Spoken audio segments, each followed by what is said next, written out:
കഴിഞ്ഞ ദിവസം വെന്റിലേറ്ററിൽ കിടക്കുമ്പോൾ ഇവന്മാർ എന്റെ ശരീരത്തെ എന്തൊക്കെയാ ചെയ്യുന്നതെന്ന് പോലും എനിക്കറിയത്തില്ല. കാറ്റ് പോയാലും കുഴപ്പമില്ല, ആരും ചോദിക്കാൻ പറ്റത്തില്ലെന്ന് എഴുതി ഒപ്പിട്ട് കൊടുത്തിട്ടാണ് ഞാൻ ഉൾപ്പെടെ എല്ലാരും കേറി കിടക്കുന്നത്. നാളെ നിങ്ങളാണ് ഇങ്ങനെ കിടക്കേണ്ടി വരുന്നതെങ്കിലോ, നിങ്ങൾക്ക് എത്ര വലിയ പ്രശ്നം വന്നാലും നിങ്ങളുടെ ഫ്രണ്ട്സ്, ഫാമിലി, പാർട്ണർ എല്ലാവരും നിങ്ങൾക്ക് വേണ്ടി എന്ത് വേണേലും ചെയ്യുമായിരിക്കും. പക്ഷെ ഇവർക്ക് ആർക്കും ഒന്നും ചെയ്യാൻ പറ്റാത്തൊരു സ്ഥലമുണ്ട്, ഹോസ്പിറ്റൽ. നാളെ നിങ്ങൾക്ക് ഒരു ആക്സിഡന്റോ അസുഖമോ വന്നു കഴിഞ്ഞാൽ ഇവരെല്ലാവരും പ്രതീക്ഷയോടെ നോക്കുന്നത്, നിങ്ങളെ ചികിത്സിക്കുന്ന, നിങ്ങളുടെ ദേഹത്ത് കത്തി വെക്കുന്നത് നിങ്ങളുടെ ഡോക്ടർ ആയിരിക്കും. അവനൊരു മര പൊട്ടനാണെങ്കിലോ. നിങ്ങളൊന്ന് ആലോചിക്കും, നിങ്ങളുടെ ജീവൻ കത്തിയും പിടിച്ച് നിൽക്കുന്ന ഒരു മൊണ്ടന് കീറി മുറിക്കാൻ കൊടുക്കുന്നത്.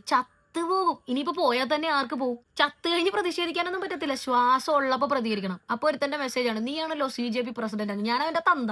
ഒരു രോഗമോ ആക്സിഡന്റോ വന്നു കഴിഞ്ഞാൽ നമ്മൾ നമ്മുടെ പ്രിയപ്പെട്ടവരും ജീവനും മരണത്തിനും ഇടക്ക് നിൽക്കുന്ന ഒരു അവസ്ഥയുണ്ട്. അപ്പൊ പള്ളിയിലോ അമ്പലത്തിലോ ഒന്നും അല്ല, ജീവൻ എടുക്കാനും കൊടുക്കാനും കഴിയുന്ന ദൈവത്തെ പോലെ നമ്മുടെ മുമ്പിൽ നിൽക്കുന്ന ഡോക്ടറിന്റെ മുമ്പിൽ നമ്മൾ കൈകൂപ്പും, എങ്ങനെയും ഒന്ന് രക്ഷിക്കണം എന്ന് പറഞ്ഞിട്ട്. അപ്പൊ രക്ഷിക്കാൻ നിൽക്കുന്നവൻ അപ്പന്റെ കാശ് കൊടുത്ത് ക്വസ്റ്റ്യൻ പേപ്പർ ചോർത്തി ഡോക്ടറായ ഒരു മൊണ്ണയാണെങ്കിലോ. എനിക്ക് കാവി കളറിലെ കോണകമാണ് കൂടുതൽ ഇഷ്ടമെന്ന ഒരൊറ്റ കാരണത്തിന്റെ പേരിൽ പ്രതികരിക്കാതിരിക്കുകയും പ്രതികരിക്കുന്നവരെ തളർത്തുകയും ചെയ്യുന്ന നിങ്ങൾ ആലോചിക്കുക. നാളെ നിങ്ങൾക്കോ നിങ്ങളുടെ മക്കൾക്കോ ഒരു രോഗം വന്നു കഴിഞ്ഞാൽ ചികിത്സിക്കാൻ ക്വസ്റ്റ്യൻ പേപ്പർ ചോർത്തി പാസ്സായ ഒരു ഡോക്ടർ മതി എന്ന് പറയാൻ നിങ്ങൾക്ക് ചങ്കുറപ്പുണ്ടോന്ന്. എതിർക്കുന്നവരും വായ്ത്താളം അടിക്കുന്നവരും ഒന്നും ഓർക്കുക, തെരുവിലിറങ്ങി സ്വന്തം ജീവൻ പോലും നോക്കാതെ പ്രതികരിച്ചത് നാളെ നിങ്ങളുടെ മക്കളുടെ ആരോഗ്യം കൂടെ സുരക്ഷിതമാക്കാൻ വേണ്ടിയിട്ടാണ്. ഇന്ത്യയിൽ ഒരു ഡോക്ടർ ആവാനുള്ള പ്രവേശന പരീക്ഷയുടെ ക്വസ്റ്റ്യൻ പേപ്പർ ജയ്പൂരിൽ നിന്ന് ലീക്കാകുന്നു. മഹാരാഷ്ട്രയിൽ ഒരു പ്രസ്സിലേക്ക് എത്തുന്നു. അവിടുന്ന് വേണ്ട മാറ്റങ്ങൾ വരുത്തി വീണ്ടും ജയ്പൂരിലേക്ക് എത്തുന്നു. അവിടെ നിന്ന് ഹരിയാനയിലുള്ള ഒരു ഡോക്ടറിന്റെ അടുത്തേക്ക് എത്തുന്നു. ഡോക്ടർ നല്ല പൈസയ്ക്ക് വിൽക്കുന്നു.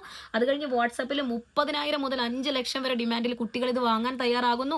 നാഗ്പൂരുള്ള ഒരു പയ്യൻ 28 ലക്ഷം രൂപയ്ക്ക് ക്വസ്റ്റ്യൻ പേപ്പർ വാങ്ങുന്നു. 90ഓളം ക്വസ്റ്റ്യൻസ് അതുപോലെ തന്നെ നിലനിർത്തിക്കൊണ്ടുള്ള ക്വസ്റ്റ്യൻ പേപ്പർ കുട്ടികളുടെ കയ്യിലേക്ക് എത്തുമ്പോൾ ഇത് കണ്ടിട്ട്, ഈ പൊറോട്ട നാടകം കണ്ടിട്ട് ഇത് നോക്കിക്കൊണ്ടിരിക്കാൻ ഇന്ത്യ പോലൊരു മഹാരാജ്യത്ത് 148 കോടി ആൾക്കാരും മണ്ടന്മാരല്ല. മിനിസ്റ്റർ രാജിവെച്ചതുകൊണ്ട് ഇനിയും ക്വസ്റ്റ്യൻ പേപ്പർ ഒന്നും ചോരാതിരിക്കാൻ പോകുന്നില്ല. പക്ഷെ ഇന്ത്യയുടെ മണ്ണിൽ ഇനി ജനങ്ങളുടെ വിശ്വാസം ചോദ്യം ചെയ്യപ്പെടാൻ പാടില്ല എന്നുള്ള പ്രതിഷേധമാണ്. 1000 വർഷങ്ങൾക്കപ്പുറവും ഇന്ത്യൻ സമൂഹത്തിലെ ഡോക്ടർമാർ ചരിത്ര പുസ്തകത്തിൽ പഠിക്കും. അവർക്ക് സംരക്ഷണവും നീതിയും നേടിക്കൊടുക്കാൻ 2026 സ്വന്തം ജീവൻ നോക്കാതെ അവർക്ക് വേണ്ടി പോരാടിയ മഹാന്മാർ ജീവിച്ച മണ്ണിലാണ് ഇന്ന് അവർ ജീവിക്കുന്നതെന്ന്.